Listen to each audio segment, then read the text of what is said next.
Yes. Combat spirituel dans les temps de la fin. Quelle grâce. Waouh, quelle grâce, quelle grâce. Nous sommes bénis par ces temps, nous sommes bénis par la qualité des révélations de notre Seigneur. Et je sais pas vous, mais je me rends compte que le Seigneur veut vraiment nous équiper, il veut vraiment nous apprêter, voilà, pour qu'on soit prêt pour sa venue et qu'on puisse tenir ferme aux attaques et aux ruses de l'ennemi. Moi, je déclare en tout cas pour nos vies, que ce soit toi, que ce soit moi, que l'on soit gardé, qu'on soit jalousement gardé et qu'on soit plus que victorieux à toute l'attaque de l'ennemi. Et cela dans le nom de Jésus-Christ. Amen. Amen, amen, amen, amen. Soyons bénis, soyons bénis. Donc là, il nous reste 3 églises. Je vais relever le défi de faire les 3 églises aujourd'hui par la grâce de Dieu et dans les temps. Et je crois que l'Esprit va me donner la capacité et la victoire sur une certaine catégorie de personnes. Donne-moi un bon Amen. Amen. et de l'autre côté. Amen. Amen. Donc, famille, nous sommes toujours aux 7 lettres par rapport aux églises hein, dans Apocalypse 2 et 3. Et on a dit que chaque église, chaque lettre représentait une mise en garde par rapport à une manifestation de la séduction de l'ennemi dans la fin des temps. Parce que je vous ai dit que, certes, ces églises-là, auparavant, ça existait, mais ces églises-là, prophétiquement, en fait, représentent l'église de Christ dans les temps de la fin. Parce qu'il faut préciser que le chiffre 7 représente le chiffre de l'accomplissement, c'est-à-dire ce qui est complet. Dieu a créé les cieux et la terre, le ciel et la terre qu'on connaît actuellement. En 6 jours, le septième jour, il rentra dans le repos.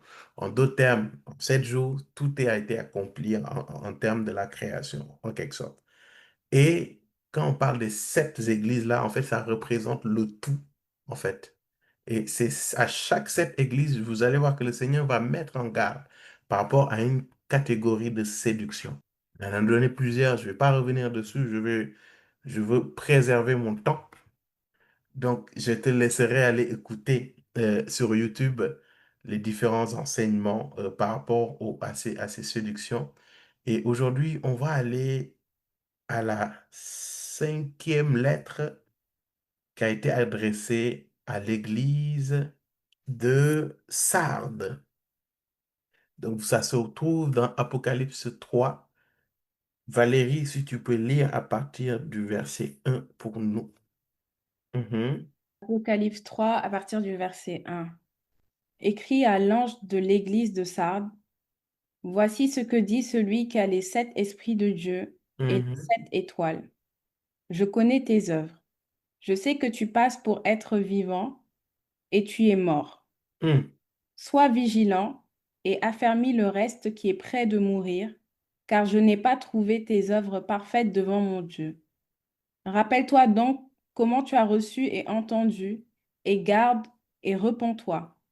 Si tu ne veilles pas, je viendrai comme un voleur, et tu ne sauras pas à quelle heure je viendrai sur toi. Cependant, tu as à Sardes quelques hommes qui n'ont pas souillé leurs vêtements. Ils marcheront avec moi en vêtements blancs, parce qu'ils en sont dignes. Celui qui vaincra sera revêtu ainsi de vêtements blancs. Je n'effacerai point son nom du livre de vie, et je confesserai son nom devant mon Père et devant ses anges. Que celui qui a des oreilles entende ce que l'Esprit dit aux églises. Amen. Que quelqu'un déclare avec moi, je serai revêtu du vêtement blanc. Je Je serai serai revêtu du Oh vêtement non, blanc. c'est une question de destinée, donc déclare comme il le faut. Je serai revêtu du vêtement blanc. Je serai revêtu du Je vêtement serai blanc. habillé du vêtement blanc. Je Je serai serai Je serai vêtements habillé blancs. du vêtement blanc. Je serai habillé du vêtement. Mon nom ne sera pas effacé du livre de vie. Mon nom ne sera pas effacé effacé du livre de du vie. livre de vie. Et le Seigneur Jésus me reconnaîtra devant mon Père et devant ses anges.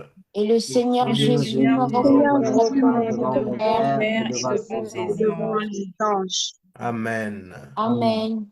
Ce sera notre partage dans le nom de Jésus-Christ. Amen. Amen. Vous allez voir que dans ce passage, le Seigneur parle à l'église de Sardes et il dit quelque chose de terrible. Il dit, sois vigilant et affermis le reste qui est sur le point de mourir. Donc, on va monter plus tôt. Je connais tes œuvres, je sais que tu passes pour être vivant, mais tu es mort. Je connais tes œuvres, je sais que tu passes pour être vivant, mais tu es mort. Et vous allez voir que par rapport à cette église a cédé à cette séduction qui a provoqué leur mort spirituelle. C'est-à-dire, c'est une séduction qui fait croire que l'on vit spirituellement alors que l'on est mort aux yeux de Dieu. Maintenant, il faut qu'on précise c'est quoi la mort spirituelle. Il faut qu'on précise c'est quoi la mort spirituelle. Et moi, bon, je l'ai traduit comme ça, assez simplement. C'est que, bon, la séduction, je l'ai appelée la mort spirituelle, mais en vrai, c'est plutôt le résultat, hein.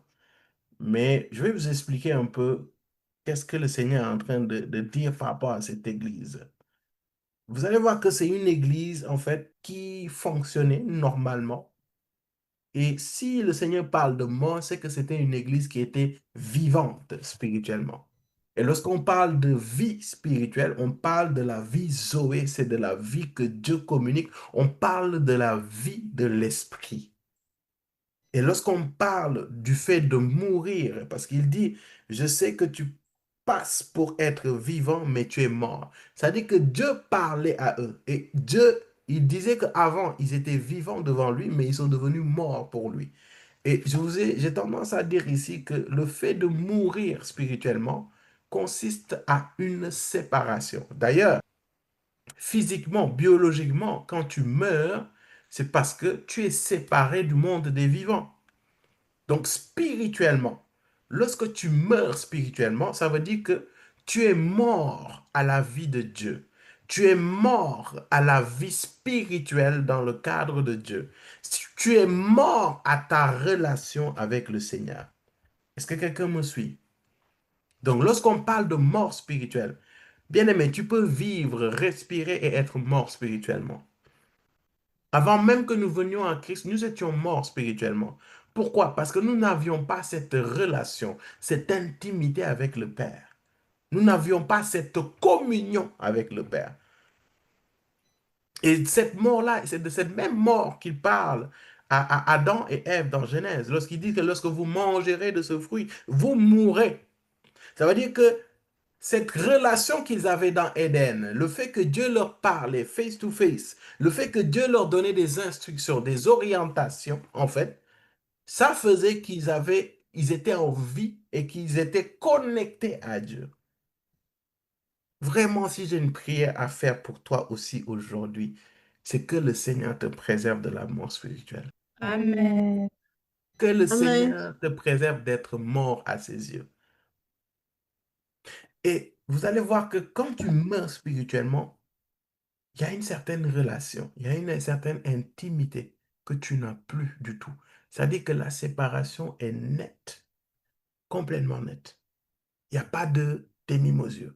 C'est-à-dire la vie de l'esprit, la vie en tant que fils, fille de Dieu, la vie en tant que, comment je peux dire ça? La vie en tant que intime de Dieu. Cette relation-là que tu avais, en fait, tu ne l'as plus. L'Esprit de Dieu n'est plus en toi ou n'est pas du tout en toi. Et vous allez voir que cela est souvent provoqué dans les chrétiens à travers un danger. Et ce danger, c'est de se reposer sur ta réputation passée sans vigilance ni repentance. Je m'explique. Ta réputation passée sans vigilance ni repentance. Ça veut dire quoi? Ça veut dire que tu avais l'habitude de marcher à une certaine manière avec le Seigneur, mais tellement tu es entré dans le train-train de cette relation, En fait, tu fais maintenant les choses machinalement. Tu n'es plus vigilant. Tu n'es pas dans la repentance. Parce que vous allez voir que par rapport à l'église de Sardes, il dit, je connais tes œuvres. C'est une église qui opérait, c'est une église qui produisait, faisait des œuvres. C'est-à-dire c'était une église qui était en action, qui vivait. Il dit, je sais que tu passes pour être vivant, mais tu es mort. Sois vigilant. C'est parce qu'ils n'ont pas été vigilants, en fait. Je continue. Il dit, sois vigilant et affermis le reste qui est sur le point de mourir, car je n'ai pas trouvé tes œuvres parfaites devant mon Dieu. Rappelle-toi donc comment tu as accepté et entendu la parole, garde-la et répands-toi. Pourquoi? Parce que, un, ils n'ont pas été vigilants. Deux, ils n'ont pas gardé la parole. Maintenant, tu vas me dire, mais comment ils peuvent être vivants et mourir comme ça? Et moi, je te dirais, mais comment tu peux avoir une relation avec quelqu'un et que tu ne l'écoutes plus et tu ne fais pas cas de ce qu'il dit? Ah non, Dieu m'a l'habitude de faire comme ça, je vais le faire. Et beaucoup d'églises sont morts comme ça. C'est-à-dire que Dieu avait un certain fonctionnement avec eux, mais par habitude, par religiosité, ils ont laissé un mécanisme venir s'installer et ils se sont fiés plus au mécanisme, à leur routine qu'à Dieu lui-même. Je ne sais pas si quelqu'un me suit. Pousse. Amen. Mais ça avance. Non, chaque mercredi, on se connecte. Bon, je me connecte, j'active mon micro, j'active ma caméra et j'écoute. Mais tout ce que j'ai dit, rien ne rentre dans ton cœur. Il n'y a pas de vie. Parce que la parole qui sort de ma bouche, ce n'est pas vraiment ma parole, c'est la parole inspirée par l'Esprit, l'Esprit de vie. Et c'est cette parole qui vient au contact de ton âme qui provoque quelque chose, qui provoque un changement, qui provoque une restauration. Mais selon l'état de ton cœur, tu peux rater complètement tout ce que j'ai dit pendant 1 heure, 2 heures de temps. Pourquoi? Parce que tu ne gardes pas ce que je dis. L'une des choses que le Seigneur les a reprochées, c'est un, ils n'ont pas été vigilants.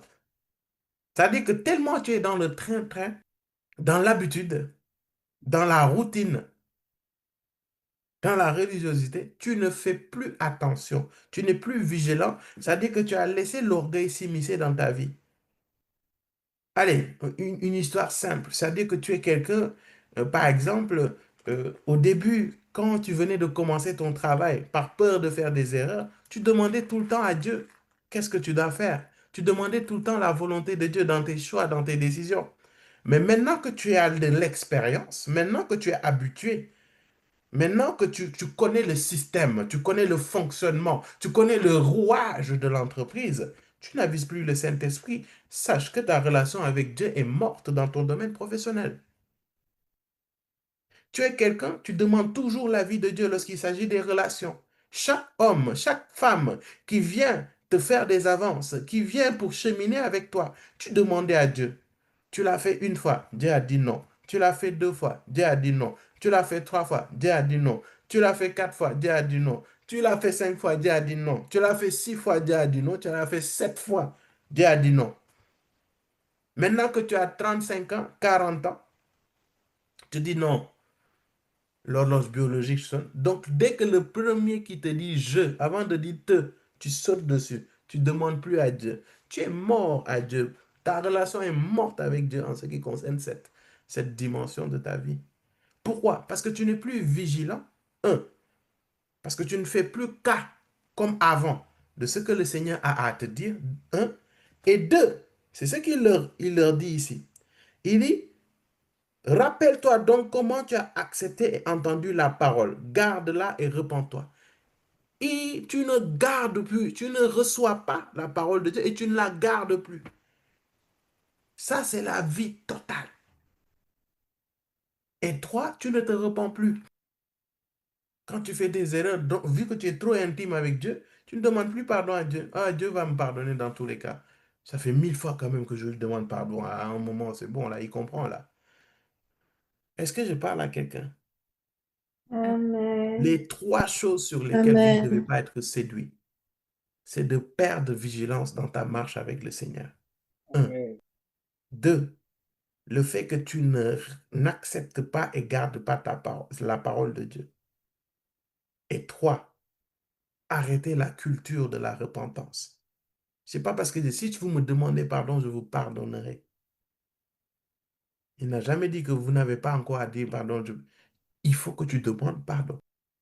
J'aime bien amener ça dans le pratico-pratique. C'est comme dans une relation. Ton mari ou ta femme, c'est vrai qu'à chaque fois que tu lui demandes pardon, il te pardonne. Mais ça ne veut pas dire que parce que tu es sûr qu'il ou elle te pardonne, que quand tu lui fais offense, que tu lui demandes plus pardon. C'est important de demander pardon quand même. Est-ce que quelqu'un me suit? Amen. Amen. Donc vous allez que c'est une église, bah écoute, ils se sont fiés en fait à leur réputation passée. Ils se sont fiés à leur relation. Et ils n'ont plus été vigilants. Est-ce que vous comprenez ce piège-là?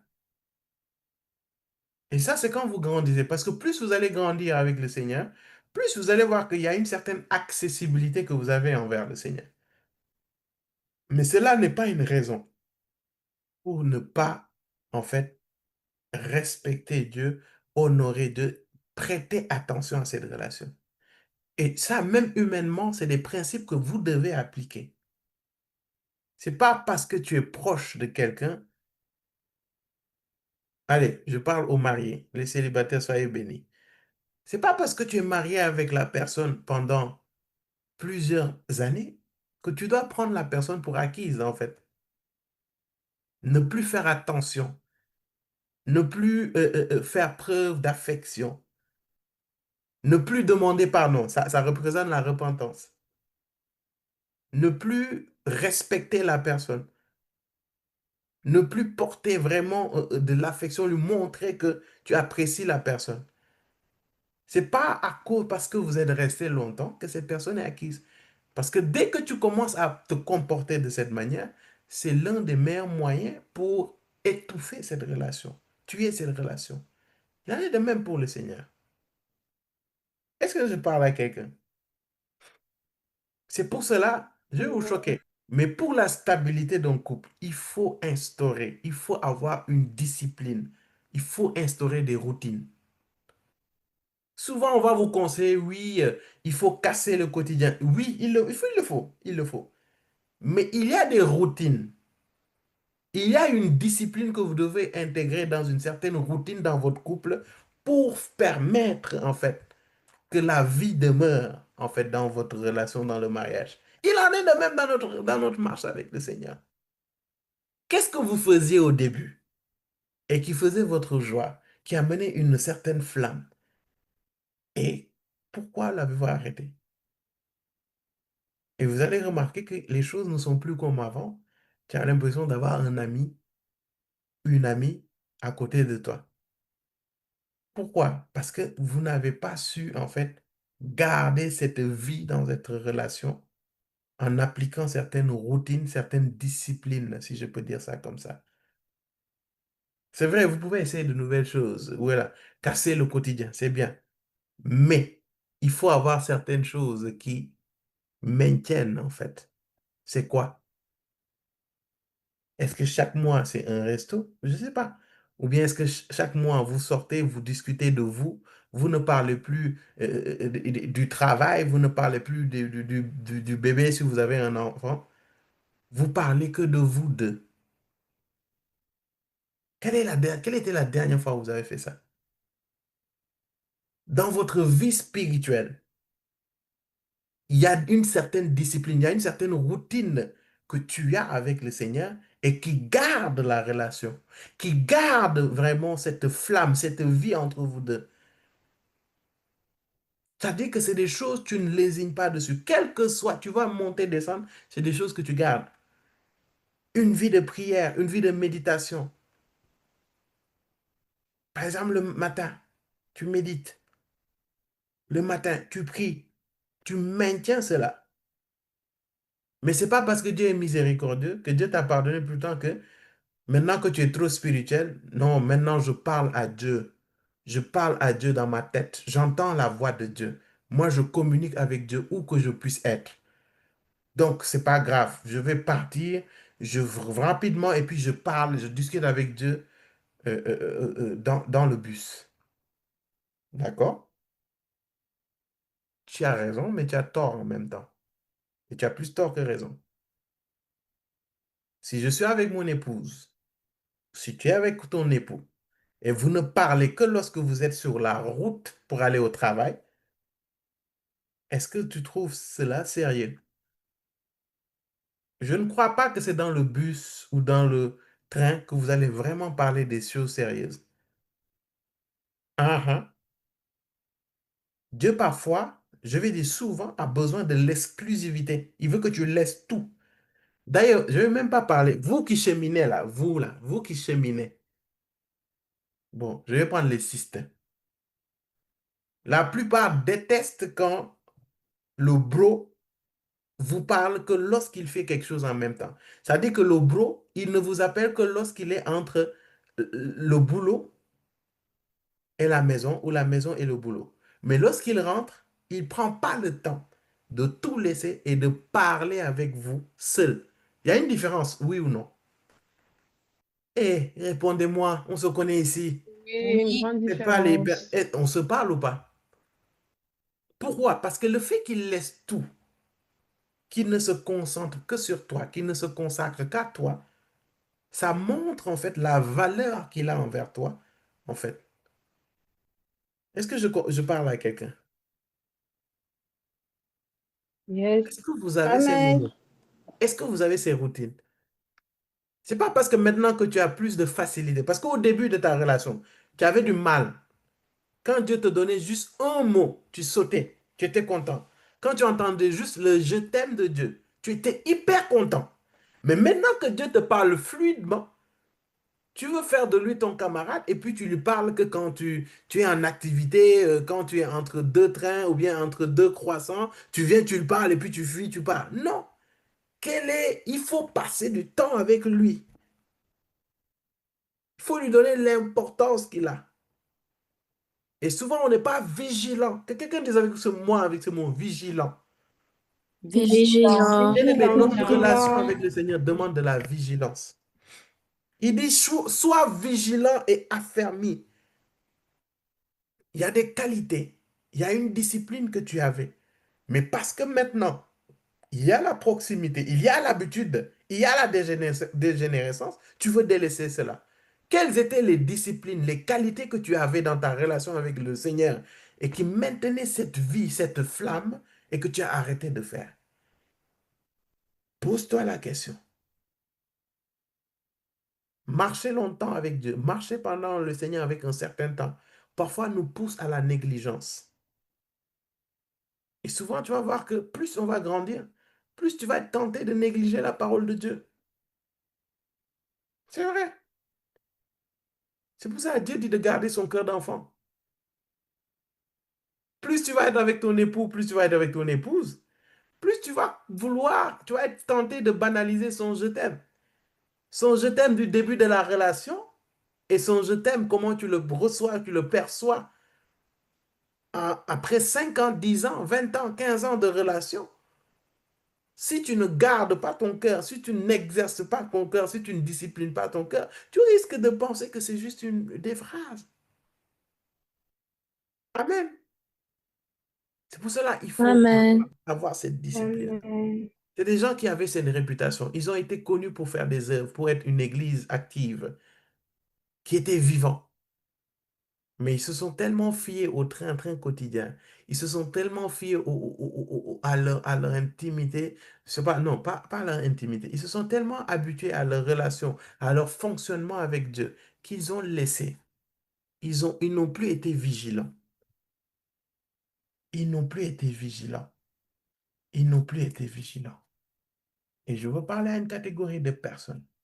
Le Seigneur veut te rappeler ton premier amour. Il veut te rappeler il y avait des choses sur lesquelles tu étais très vigilant. Vigilant sur ta manière de parler, vigilant sur ta vie de prière, vigilant sur ta méditation, vigilant sur la sanctification, vigilant sur la vie de méditation, vigilant sur ton cœur, vigilant sur l'honneur que tu avais envers lui, vigilant sur la crainte que tu avais envers lui. Mais maintenant que tu prétends être un peu plus mature, tu passes. Il y avait des principes que tu avais. Il y avait des bases, des fondements. Alors que moi-même, je suis en train de parler, il y a des choses qui montent dans mon cœur. On va aller se répandre tout à l'heure de toute façon. Et ça, ce qui fait ça, c'est que Dieu va se rapprocher de toi. Il y a une certaine proximité. Mais cette proximité ne doit pas nuire à cette révérence, à cet honneur que nous avons envers le Seigneur. Parce qu'il dit non seulement ils n'ont pas été vigilants, mais il lui dit, rappelle-toi donc comment tu as accepté et entendu la parole. Garde-la et répands-la. C'est-à-dire qu'ils ont oublié comment ils l'ont gardé. Et c'est valable aussi dans les choses de Dieu. Chaque mercredi, c'est toi qui étais premier à te connecter. C'est une discipline que tu avais. Mais maintenant, peut-être que, c'est pas peut-être, tu t'es habitué à ma voix, tu t'es habitué à mon enseignement. C'est pour cela qu'il faut avoir un cœur. Il faut vraiment prier pour ça, bien aimé. Il y en a qui vont croire, non, ah, mais c'est prêche maintenant. C'est plus comme avant. Non, c'est pas que c'est plus comme avant, hein. C'est le même Saint-Esprit qui prêche ici. Mais c'est ton cœur qui s'est élevé, qui s'est enorgueilli. Un. Et deux, tu as grandi, mais tu as commencé à t'enorgueillir. C'est ça, en fait. Et c'est ce qu'on appelle la dégénérescence. C'est-à-dire la proximité va faire que tu vas commencer à négliger, en fait, les enseignements. Tu vas commencer à mépriser les enseignements. Tu ne gardes plus ton cœur d'enfant. Tu es devenu trop mature, tu as trop grandi. Et ça, il faut prier pour ton cœur par rapport à ça. Il faut être humble, demander au Seigneur d'être humble par rapport à ça. Et d'avoir un cœur toujours enseignable.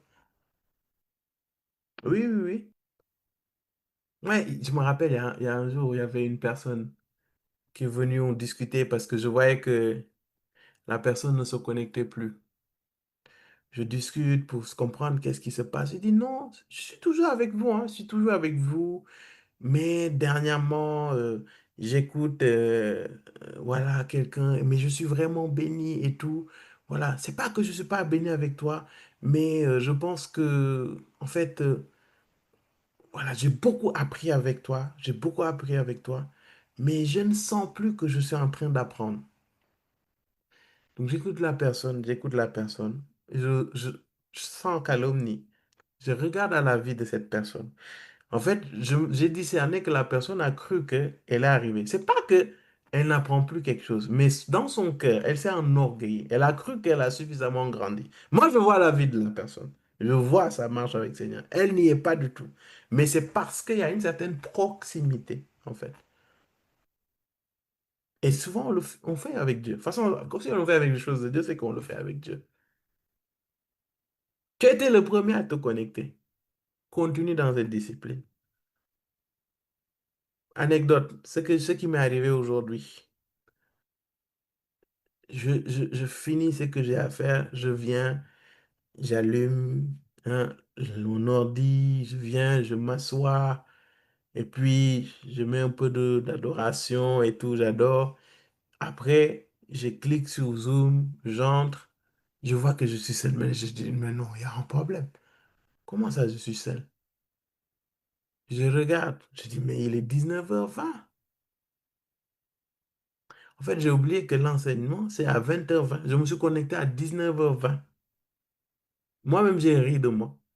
Mais j'ai dit, Seigneur, merci pour mon cœur. Au moins, ça fait maintenant plusieurs années, presque 5 ans, mais je suis toujours dans la joie lorsque je viens dans ta présence. Je suis toujours dans la joie quand je passe du temps avec Amen. toi. Je ne prends pas ça pour acquis, je vous assure. Amen.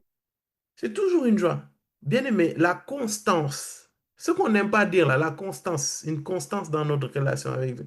C'est vrai, il faut monter et tout, mais il y a une certaine constance que tu dois avoir dans certains sentiments. Et ça, il faut avoir un cœur d'enfant pour ça. Donc, 19h20, je me suis connecté hein, à l'heure. Même à l'avance, je suis à l'heure. Je vois, il n'y a personne. Je dis, ah, c'est qui ça? Je regarde, je dis, ah, il est 19h20, c'est 20h20. Donc, je me suis connecté 1 heure à l'avance. Donc, il y a une autre catégorie qui se disent, ouais, je vais me connecter un mercredi sur deux. Moi, je me rappelle, il y en a là, ils étaient dehors. Ils se mettaient dehors pour capter le Wi-Fi, pour pouvoir se connecter. Est-ce que tu as toujours ce cœur? Parce que c'est pas moi que tu viens écouter. En fait, c'est ça ton problème. Tant que tu vas me voir moi, tu vas voir la chair, tu vas voir le sang, tu vas être limité. Mais en fait, il faut que tu discernes la voix de Dieu derrière l'homme de Dieu qui parle. C'est ça le problème. Il y en a, ils se mettaient Wi-Fi. Ils sortaient, ils se mettaient au coin. Quand ils activaient le câble, tu vois qu'ils sont au coin de la rue, juste pour capter un bon Wi-Fi et puis se connecter. Est-ce que tu as toujours ce cœur-là? Dans ta relation avec Dieu, est-ce que tu as toujours ce cœur? L'homme, tu Yes. vois que dès qu'il grandit, dès qu'il grandit, dès qu'il commence à grandir spirituellement, tu vas voir qu'il y a un peu d'orgueil qui va commencer à truc. Donne-moi un bon amen, je vais avancer. Amen. Amen. Amen. Amen. Amen. Fais gaffe à la mort spirituelle, bien-aimé. Fais gaffe à la proximité que tu as avec ton Dieu. Cette intimité n'est pas une raison d'être négligent, de ne pas prêter attention. Amen. Allez, on va rapidement aller lire Amen. euh, la lettre de l'église de Philadelphie à partir du verset 7 jusqu'au verset 13. Écrit à l'ange de l'église de Philadelphie, voici ce que dit le Saint, le véritable, celui qui a la clé de David, celui qui ouvre et personne ne fermera, celui Yes. qui ferme et personne n'ouvrira. Mhm. Connais tes œuvres. Voici parce que tu as peu de puissance et que tu as gardé ma parole et que tu n'as pas renié mon nom, j'ai mis devant toi une porte ouverte que personne ne peut fermer. Voici, je te donne de ceux de la synagogue de Satan qui se disent juifs et ne le sont pas, mais qui Mhm. mentent. Voici, je les ferai venir, se prosterner à tes pieds et connaître que je t'ai aimé. Parce que tu as gardé la parole de la persévérance en moi, je te garderai aussi à l'heure de la tentation qui va venir sur le monde entier pour éprouver les habitants de la terre. Je viens bientôt. Retiens ce que tu as, afin que personne ne prenne ta couronne. Celui qui vaincra, je ferai de lui une colonne dans le temple de mon Dieu, et il ne Wow. sortira plus. J'écrirai sur lui le nom de mon Dieu et le nom de la ville de mon Dieu, de la nouvelle Jérusalem qui descend du ciel d'auprès de mon Dieu, et mon nom nouveau. Que celui qui a des oreilles entende ce que l'Esprit dit aux églises. Amen. Donc, la sixième église, c'est l'église de Philadelphie. Et vous allez voir que cette église, on ne leur donne pas vraiment de reproches. Au contraire, c'est vrai qu'on dit qu'ils ne sont pas puissants, mais c'est une église qui a gardé la parole de Dieu. Est-ce que quelqu'un peut dire, je garde la parole de Dieu? Je garde la Garde parole la de Ce n'est que parole de des Dieu. promesses. Amen. Yes. Maintenant, s'il y a une séduction que cette église pourrait faire face, c'est la perte de persévérance avant l'accomplissement de la promesse de Dieu, ou plutôt avant la venue de Dieu. Vous pouvez mettre les deux. La perte de persévérance. Parce que vous allez voir que c'est une église qui est certes faible, mais cette église a gardé la parole de Dieu. Et le Seigneur les a dit, courage, persévérez encore, parce que la grande séduction va venir. Mais je reviens bientôt. Et il faut que vous persévérez jusqu'à ce que je revienne. Et la séduction va être le fait de vouloir abandonner, d'être tenté d'abandonner, de vouloir, d'être tenté de ne plus être fidèle à Dieu. Et cela, en fait, va provoquer la perte, en fait, de la couronne qui a été promise parce qu'il n'y a pas eu de persévérance et d'endurance. Bien-aimé, la vie en Christ nécessite de l'endurance, nécessite de la persévérance. Et j'aimerais dire aujourd'hui à quelqu'un, persévère. Que les persécutions de cette vie, que les calomnies des hommes, que les paroles des hommes, que le jugement des hommes, que la dureté, les difficultés de cette vie ne te fasse pas abandonner. Parce que le Christ leur a dit, persévérer. Il dit, tiens ferme ce que tu as, afin que personne ne prenne ta couronne. J'aimerais dire à quelqu'un ici que le Seigneur a disposé une couronne pour toi. Que les hommes ne te fassent pas perdre cette couronne. Amen. Que les circonstances ne te Amen. fassent pas perdre. Amen. Amen. Parce qu'il a dit, parce que tu as gardé Amen. mon ordre, parce que tu as gardé mon ordre de persévérer, je te garderai aussi à l'heure de la tentation qui va venir sur le monde entier pour mettre à l'épreuve les habitants de la terre. Je viens bientôt. Parce que tu as persévéré. Dieu te garde de la séduction. On t'a critiqué, on t'a insulté, on t'a abandonné, on t'a rejeté, on t'a jugé. Ça paraît dur de marcher avec l'équipe. Je vais te dire que de persévérer. Parce qu'il y a une couronne qui a été promise. Persévère dans ta marche avec Dieu. Persévère dans ta relation avec Dieu. Persévère dans ton intimité avec Dieu. Persévère dans ton obéissance au Seigneur. Persévère, persévère, persévère. Parce qu'il y a une couronne qui est là et qui t'a été promise. Ne laisse pas ni les temps, ni les circonstances, ni les hommes, ni les dits des hommes te faire abandonner.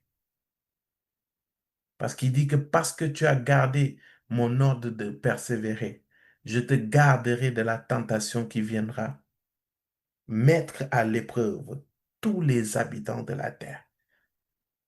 Je ne vous cache pas, parfois, marcher avec Christ va te demander des sacrifices, va te demander de renoncer. Je vais dire d'abord à toi-même, de renoncer à ta réputation, de renoncer à une paix apparente, de renoncer à un certain confort. Mais c'est pour la bonne cause, c'est pour un but. Les résultats, l'opposition du monde peut te faire baisser les bras par rapport au service, par rapport au fait d'évangéliser, par rapport au fait de prier, par rapport au fait de servir Dieu, par rapport au fait de chercher Dieu. Mais le Seigneur Jésus vient te dire aujourd'hui de persévérer. Persévère. Ça en vaut le coup. Il y a une couronne. Une couronne. Ne baisse pas les bras. Toi qui sers, ne baisse pas les bras. Toi qui soupires après le Seigneur, tu tombes et tu tombes, ne baisse pas les bras. Toi qui subis une pression, que ce soit familiale, que ce soit professionnelle, que ce soit amicale, n'abandonne pas. N'abandonne pas. N'abandonne pas. Bien-aimé, toi-même, tu soupires après quelque chose. Tu pries après quelque chose. Et la chose n'est pas encore réalisée. Et la chose n'est pas encore exaucée. N'abandonne pas. N'abandonne pas. Bien-aimé, il y a des gens qui ont été avant nous. Ils ont persévéré jusqu'au bout. Et cela leur a été imputé comme justice. On peut parler d'Abraham. On peut parler de Moïse. On peut parler des apôtres du Christ. On peut parler de Paul. Lui-même qui a dit, j'ai combattu le bon combat. J'ai gardé ma foi. Son combat qu'il a vaincu, c'est le fait de garder sa foi, de garder cette intimité, de garder cette obéissance. Est-ce que je parle à quelqu'un que cette situation, que cette Amen. personne ne te fasse pas Amen. baisser les bras? Amen. Amen. Amen. Amen. Amen. Amen. Je vais vous raconter l'histoire de William Carey. Carey, C-A-R-E-Y. Ça s'écrit comme ça. William Carey. C'était un humble cordonnier anglais. Et il est devenu pasteur baptiste vers les années 1793. Donc, ça ne date pas de maintenant, en fait. Donc, il décida, en fait, de tout quitter pour obéir à l'appel missionnaire. Parce qu'en ces temps-là, il y avait des gens qui étaient des missionnaires et ils étaient motivés, engagés pour aller répandre l'évangile partout. Et il avait reçu un appel de Dieu, voilà, en tant que pasteur, d'aller en tant que missionnaire. Et il part en Inde, en fait. Et il part pas seul, il part en Inde avec sa femme qui s'appelait Dorothy. Donc Dorothée en français, quoi. Il part avec sa femme et ses enfants. Et il est animé vraiment, voilà, par la conviction que chaque être humain, quel que soit son pays ou sa culture, doit entendre l'évangile. Et je bénis Dieu pour ces gens d'hommes. Et je vous rappelle, on est en 1793. Donc, à cette époque-là, en fait, l'idée de mission dans les pays qui sont non chrétiens, c'était vraiment méprisé, en fait. Même par l'Église, hein. Même par l'Église. Mais vous allez voir que William Carey avait fait une très forte déclaration. Il avait dit, en fait, attendez de grandes choses de Dieu. Entreprenez de grandes choses pour Dieu. Parce que c'était une grande chose. Quitter l'Angleterre, son confort et aller en Inde pour annoncer l'Évangile. Il est parti. Il a entendu la voix de Dieu, il a obéi à la voix de Dieu. Et il arrive en Inde. Il fut immédiatement confronté à des difficultés extrêmes. Parce que vous connaissez l'Inde avec sa culture polythéiste. Et ça n'a pas changé jusqu'à maintenant, d'ailleurs. Ils sont très violents. Donc, il arrive. Première chose, rejet des autorités coloniales. Je vous en ai pas entendu, hein, des autorités coloniales. Là-bas, ils l'ont interdit d'évangéliser. L'autre chose, précarité financière. Parce que quand même, c'est l'Inde, hein. Dans les années 1793, précarité financière comme pas possible. Il quitte l'Angleterre, il va dans ce pays pauvre. Et il était isolé total parce qu'il connaissait personne. Il n'était qu'avec sa famille. Et l'autre chose, c'est il y avait la barrière linguistique. Parce qu'ils étaient sous colonisation, c'est vrai, des Anglais, mais voilà, comment peux-tu évangéliser des gens avec qui tu ne peux pas communiquer? Mais bon, il était persévérant. Il a entendu la voix de Dieu, il a obéi. Et il a appris la langue. Il a appris, je pense, 3 langues.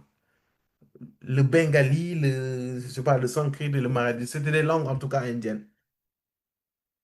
Mais ça ne s'est pas arrêté là. Opposition sur opposition. Opposition sur opposition. Et j'aimerais vous dire quelque chose, ce qui est encore plus choquant, c'est qu'il est resté 7 ans en Inde, sans fruit. Je ne m'as pas entendu, hein. C'est comme moi, Thierry. Dieu me dit d'aller, je dis un pays au hasard, Vietnam. J'amène Cindy et Azaël avec moi. Dieu m'a dit d'aller là-bas, au Vietnam, pour annoncer l'évangile, pour ouvrir RPN là-bas. J'y vais, je fais face à toutes ces choses, toute cette opposition, hein, mais je suis resté 7 ans là-bas. Je n'ai baptisé personne. Je n'ai gagné personne en Christ. Pendant 7 ans. 7 ans. Est-ce que tu as cette persévérance-là? Pose-toi la question. Si c'était toi, est-ce que tu allais le faire? Bon, déjà, il y a quelques personnes ici, là. 1 an, 2 ans, là. Les brebis te font des misères. Tu as envie d'abandonner. Tu as envie de couper leur tête même. 1 an, à peine 1 an, 2 ans. Tu veux jeter le. Tellement, vous aussi les brebis, que le Seigneur vous fasse grâce. Vous êtes têtus. Miséricorde. Donc, le monsieur, t'imagines, tu sacrifies tout ça. 7 ans, il n'y a personne. Bon, nous, au moins, on a quelques personnes. Pendant 7 ans. Non, en fait, il faut que tu te mettes dans sa peau. On parle même jusqu'à maintenant. Ça dit, toi, là, tu es dans ton appartement à Paris, à Lyon, à Dakar, au Marrakech, Italie, je sais pas quoi. Tu es dans ton appartement. Dieu te dit, va en Inde, annoncer l'évangile. Tu vas là-bas, tu laisses tout. Tu ne connais personne. Tu sais Dieu. Suis-moi, il évangélise pendant 7 ans, zéro fruit. Et coup du tonnerre, Dieu vraiment fait des choses. Son fils meurt à l'âge de 5 ans là-bas, victime d'une maladie tropicale. Son fils de 5 ans meurt là-bas, dans les 7 ans là. Ça ne s'arrête pas là. Sa femme, elle sombre dans la folie. Enfermée pendant des années dans une pièce, délirant et criant la nuit. Et il n'avait aucun soutien régulier pendant les premières années. Donc, il est resté là-bas 7 ans sans conversion. Pendant 7 ans, il faisait quoi? Il traduisait, il enseignait, il prêchait, il visitait les villages sans avoir une seule âme qui se tournait vers Christ. Bien aimé, beaucoup auraient abandonné. Beaucoup auraient abandonné. Il faut se dire, moi qui vous parle, je ne suis pas sûr que j'allais persévérer jusqu'à 7 ans. Moi qui vous parle, je ne vous garantis pas que je n'allais pas abandonner. Mais vous savez ce qu'il disait? Je suis un homme ordinaire. Je ne peux pas faire de grandes choses, mais je peux persévérer. C'est ce qu'il a dit. Je suis un homme ordinaire. Ma que levente que palianta casante. Je ne peux pas faire de grandes choses, mais je peux persévérer. Donc, 7 ans, tu traduis, tu enseignes, tu prêches, tu vas dans les villages. Pendant 7 ans, personne ne se tourne à Christ. Ton fils de 5 ans meurt d'une maladie tropicale. Ta femme est devenue folle.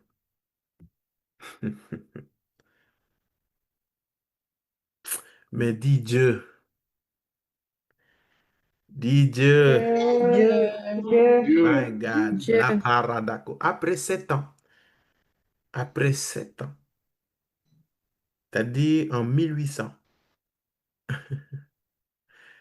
il a eu un premier converti. Son nom même est connu. Il s'appelle Krishna Pal. C'était un brahman. Brahman. Il s'appelait Krishna Pal. C'était le premier converti.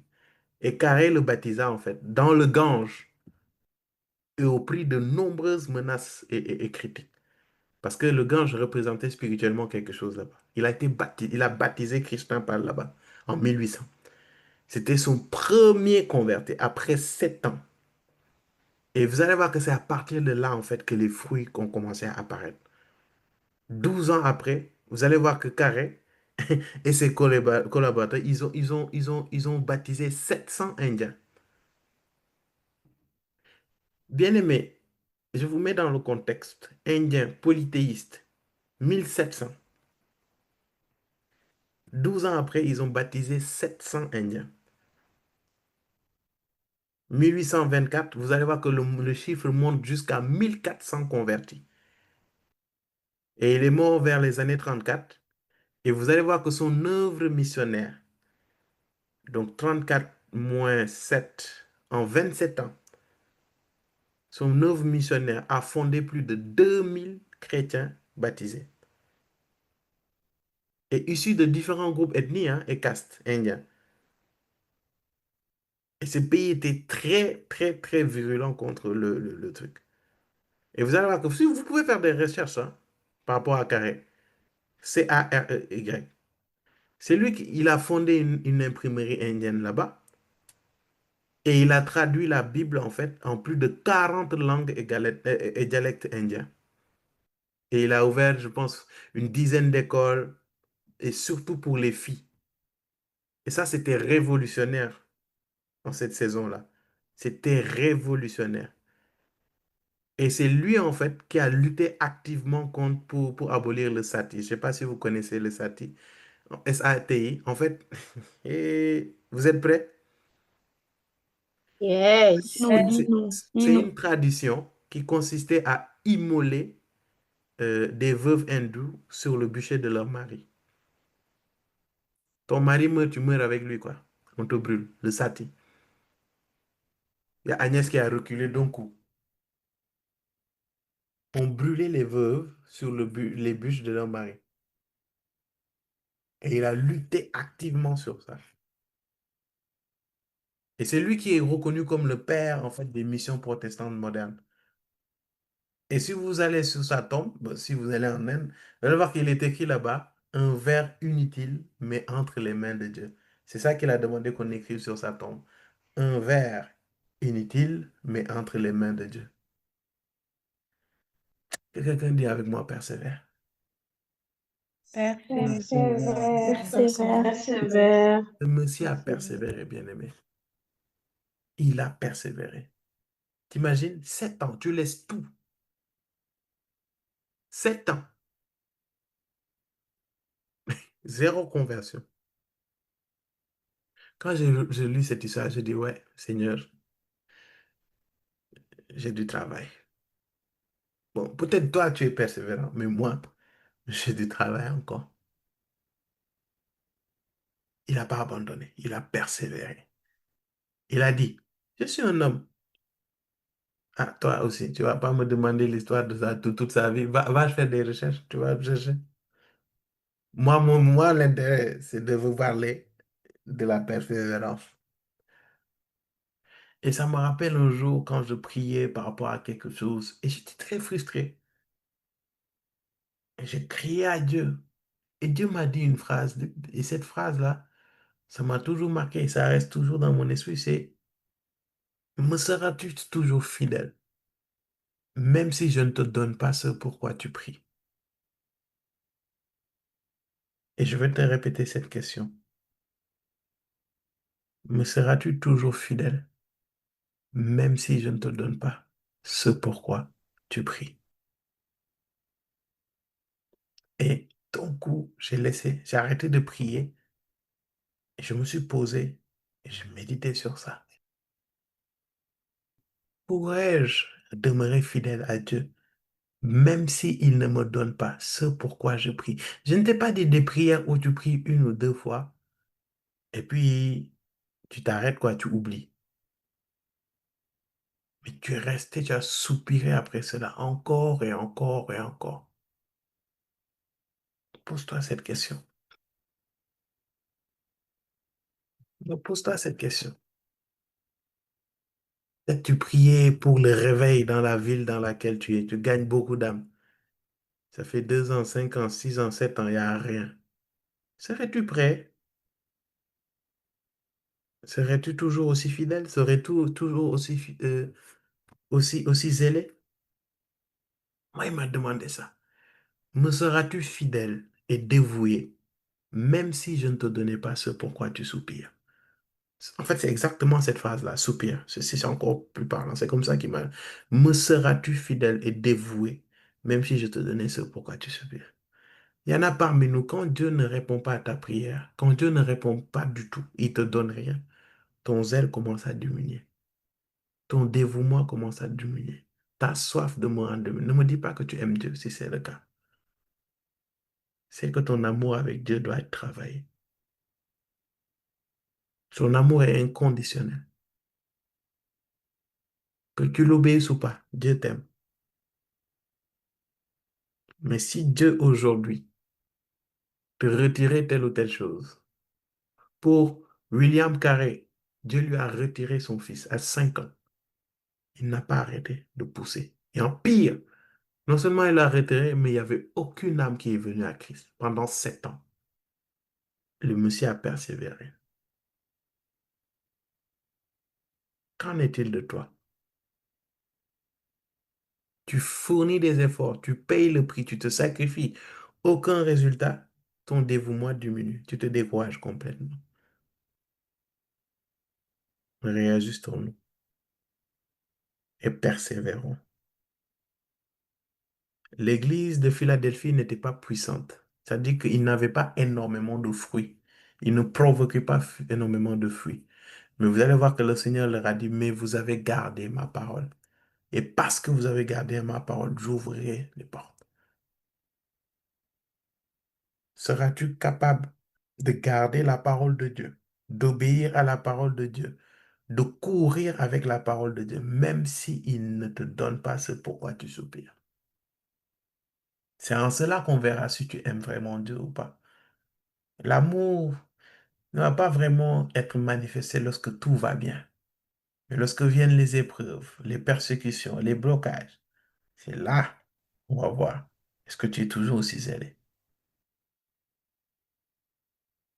Pour cela, Dieu dit, tiens ferme Tiens ferme. Tiens ferme. Et j'aimerais encourager quelqu'un à tenir ferme aujourd'hui ici. Amen. Amen. Amen. On va Amen. finir aujourd'hui avec Amen. Amen. la lettre à Laodicée, de Laodicée, à partir du verset 14. Écrit à l'ange de l'église de Laodicée, voici ce que dit l'Amen, le témoin fidèle et véritable, le commencement de la création de Dieu. Je connais tes œuvres. Je sais que tu n'es ni froid ni bouillant. Puisses-tu être froid ou bouillant?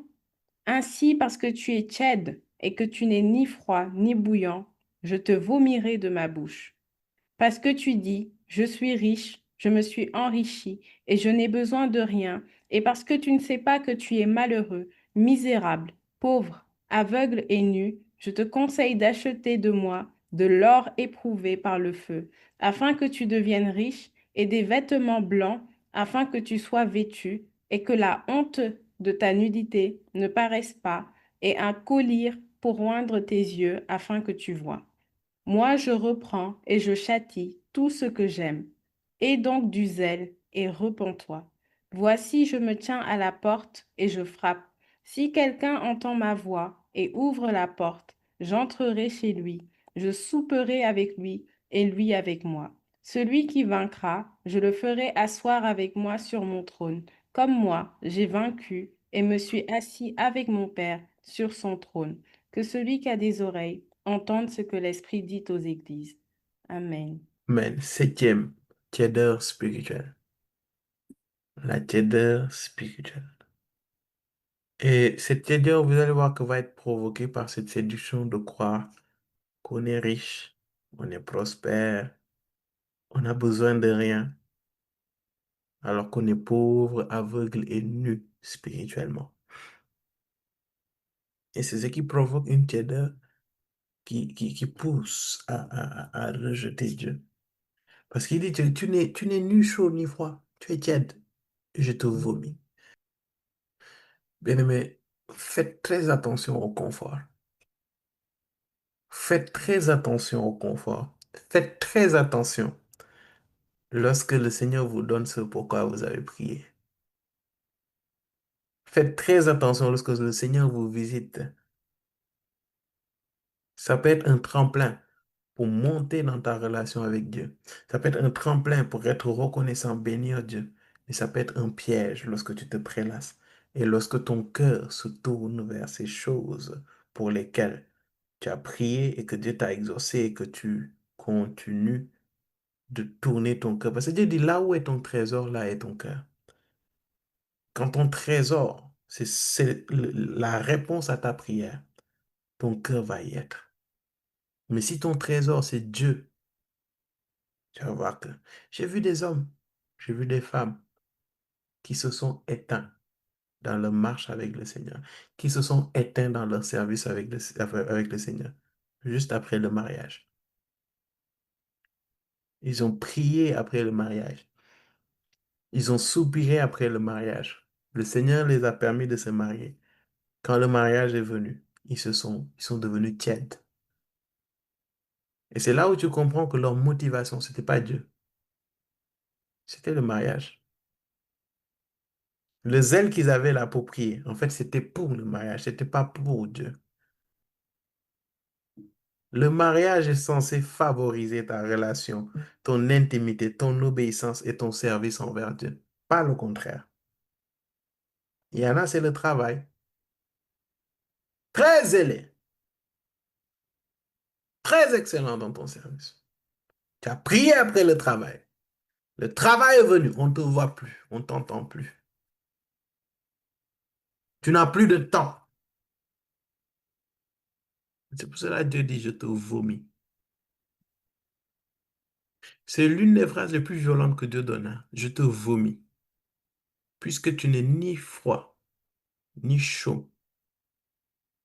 Tu es tiède, je te vomis. Pourquoi? Parce que c'est une église qui se croit riche, qui est dans le confort. C'est-à-dire, physiquement, ils ont ce qu'ils veulent. Bien aimé, il y en a, ils sont zélés juste parce qu'ils sont broke. Ils ont besoin d'argent, c'est tout. Est-ce que je peux te dire la vérité aujourd'hui? Tu aimes Dieu parce que tu es pauvre, tu es broke, tu es down. Le jour où le Seigneur va te bénir financièrement, on va voir ton vrai cœur. Voilà, c'est trop facile de juger les riches. Ouais, il est orgueilleux. Frère, sois humble, tu es juste pauvre. Si tu es aussi riche qu'eux, on verra ton vrai visage. On verra si tu es vraiment si humble que tu le crois. Il y en a, ils sont pas humbles, hein. C'est juste qu'ils sont pauvres. Est-ce qu'on peut se parler? Yes. Non, je t'assure, il y en a, ils sont pas humbles. Moi, je te le dis aujourd'hui. C'est juste qu'ils sont pauvres. C'est tout. Tu n'es pas humble. Tu n'as pas de quoi t'enorgueillir. C'est ça le truc. Bon, après, il y a les pauvres qui sont encore orgueilleux. Ça, c'est encore un autre level. Ça, non, c'est... il faut qu'on te travaille. Mais si je parle à quelqu'un, et vous allez voir que Amen. c'est une église qui était riche matériellement, mais ils étaient tièdes. Ils se sont fiés euh, euh, euh, euh, à leurs avoirs, à leur confort, à ce qu'ils avaient. Et ça rejoint un peu ce que je disais tout à l'heure en plus. Tu sais, quand souvent tu es dans des... tu cours derrière quelque chose. Tu cours derrière quelque chose. Parfois, il y a une certaine motivation qui t'accompagne, quoi.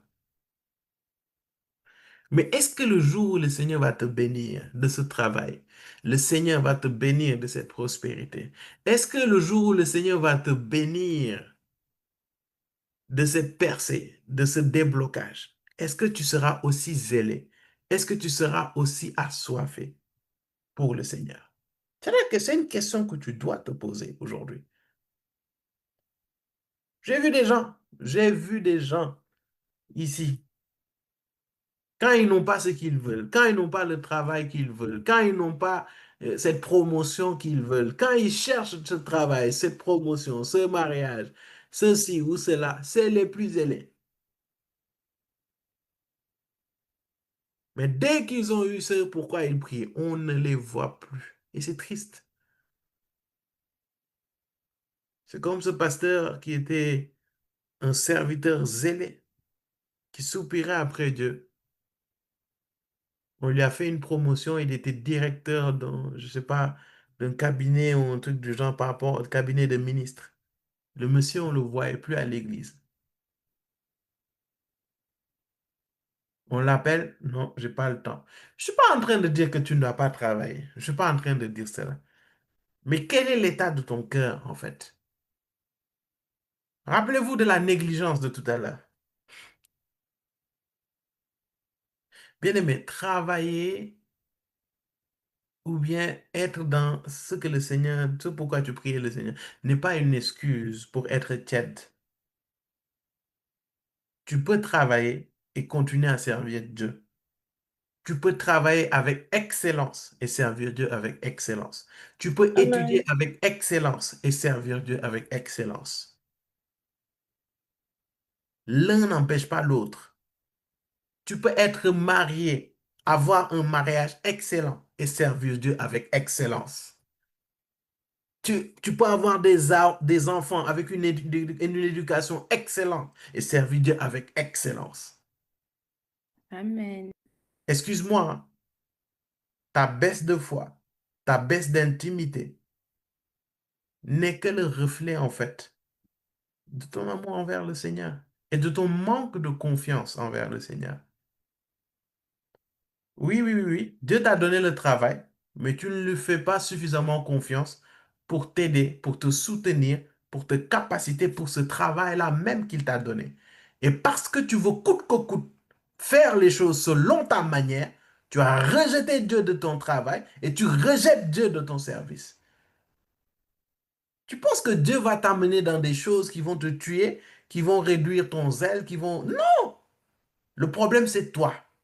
Tu ne fais pas confiance en Dieu par rapport à ton travail. Tu ne fais pas confiance en Dieu par rapport à tes finances. Tu ne fais pas confiance en Dieu par rapport à ton mariage. Tu ne fais pas confiance en Dieu par rapport à cette chose pour laquelle tu pries. Les bénédictions du Seigneur ne sont jamais suivies de chagrin. C'est juste que ton cœur a été anéanti, engouffré par ce pourquoi tu as prié. C'est à cause de ça. Ton zèle, ton intimité a diminué. C'est tout.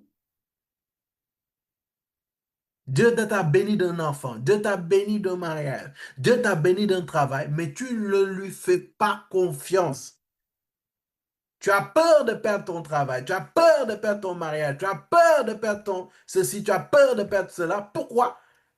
Parce que tu ne le laisses pas faire, parce que tu ne fais pas selon lui, tu ne fais pas avec lui. Si tu avais suffisamment un cœur tourné vers Dieu, c'est même Dieu qui t'a donné le travail, va te donner la sagesse, l'intelligence, la gestion du temps, le recul qu'il faut pour maintenir ton travail, exceller dans ton travail et le servir à travers. Amen. Le fais-tu confiance? Ou ton cœur s'est-il détourné de lui et s'est focalisé sur ce qu'il t'a donné? Le cœur. Et tu es devenu tiède. Personne ne sait si tu es chrétien ou pas. Avec tes discours équilibristes, tout ce qui va avec. Pourquoi? Parce que tu es tiède. Tu te fies à ce que Dieu t'a, ce que tu as. Bien-aimé, encore une fois, le travail, le mariage, en tout cas les bénédictions ne sont pas une excuse pour se refroidir. Parce que ça veut dire que tu es en train d'indexer Dieu et de rendre Dieu responsable de ta tiédeur, responsable de ta froideur. Respecte Dieu un peu quand même. Ça veut dire qu'il est un mauvais père parce qu'il donne quelque chose qui nuit à son fils ou à sa fille. Est-ce que je parle à quelqu'un? Amen. Amen. Est-ce que je parle à quelqu'un? Yes, amen.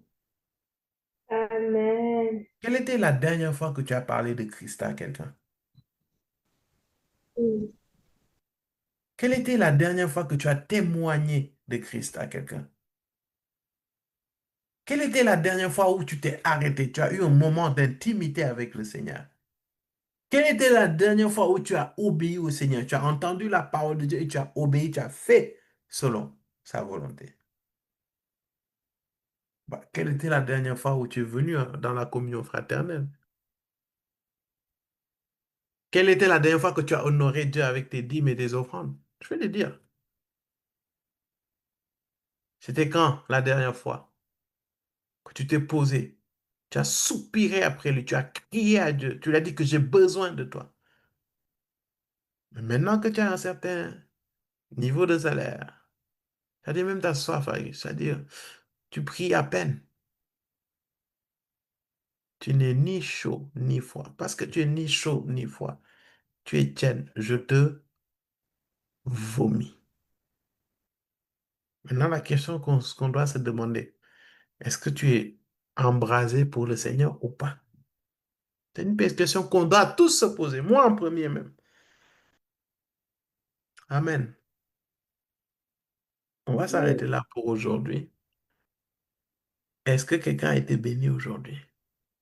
Yes. Yes. Est-ce que Amen. quelqu'un a été secoué aujourd'hui? Oui. Yes, Yes. amen. Amen. Est-ce que quelqu'un se remet en question aujourd'hui? Oui. Amen. Et Yes. est-ce que quelqu'un Amen. désire, est-ce que quelqu'un prend la décision Oui. d'être vigilant dans sa marche avec le Seigneur? Yes. Amen. Yes. Faisons Amen. attention à notre relation avec Dieu. Une relation qui nous tient à cœur, c'est une relation à laquelle on prête attention des changements qui s'y passent. On va prier. Merci Père, nous te rendons grâce et nous te bénissons. Aujourd'hui, tu nous as parlé par rapport à la mort spirituelle. Tu nous as parlé par rapport à la persévérance. Et tu nous as parlé par rapport à la tiédeur. Seigneur, nous te demandons pardon parce que nous tous, autant que nous sommes, nous nous sommes retrouvés dans ces cas et nous voulons te demander pardon. Mais si j'ai une prière aujourd'hui, Père, c'est restaure nos cœurs et garde nos cœurs en toi et en toi seul. Je te prie. C'est toi qui donnes le vouloir et le faire. Donne-nous le désir d'être toujours entièrement et continuellement embrasé, assoiffé de toi. Donne-nous cette grâce. Et donne-nous cette grâce de t'aimer, de t'obéir, de t'honorer, quels que soient les temps, quelles que soient les circonstances, quelles que soient les conditions. Donne-nous d'avoir un cœur entier à toi. Parce que nous voulons de toi. Nous voulons de toi et de toi seul, Père. C'est ma prière aujourd'hui. Tu as visité les cœurs aujourd'hui durant l'enseignement. Continue ton œuvre et que des fruits de repentance en sortent dans le nom de Jésus. Qu'on change ce qu'il y a à changer, qu'on réajuste ce qu'il y a à réajuster, qu'on transforme ce qu'il y a à transformer. Et que Père, qu'une nouvelle dimension où nous persévérons, où nous sommes vivants et où nous sommes embrasés, zélés pour toi, Père très saint, se fasse dans le nom de Jésus. C'est pour cela, Père, nous nous attendons à toi. Fais-nous grâce. Touche nos vies, change nos vies, transforme nos vies pour ta gloire dans le nom de Jésus. Et visite-nous, Père. Merci, Père, pour ta grâce. Merci pour ta miséricorde. Nous bénissons ton Saint-Nom et c'est là au nom de Jésus. Amen, amen, amen, amen.